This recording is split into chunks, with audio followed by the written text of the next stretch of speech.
In today's video, I'm going to teach you how to name a range of cells on Google Sheets. Naming a range turns a block of cells like A2D50 into a clear label you can reuse in formulas, making your spreadsheets easier to read and maintain. Start by heading to Google in your web browser. At the top right of the page, click the grid icon to open the Google Apps menu, then choose Sheets. This takes you to Google Sheets where you can access your files. Open the spreadsheet you want to work with.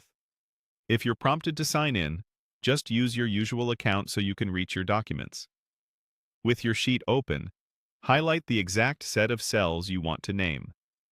Click and drag to select, or click the first cell, hold Shift, and click the last cell to grab the entire rectangle. Think about whether you want to include header labels. It's fine either way, but be consistent with how you plan to use the range in formulas. If your data isn't in a perfect block, it's best to create separate named ranges for each area rather than trying to combine them. Now look to the top menu bar and choose Data. From that drop-down, click Named Ranges. A side panel opens on the right. This is where you manage names for selected cell ranges. You should see your currently selected range already listed there. Type a clear, descriptive name for your range. A few rules help avoid errors. Start with a letter, don't use spaces, and stick to letters, numbers, and underscores. For example, Sales 2026 or Product List works well. Avoid names that could be mistaken for a cell reference like A1 or R1C1.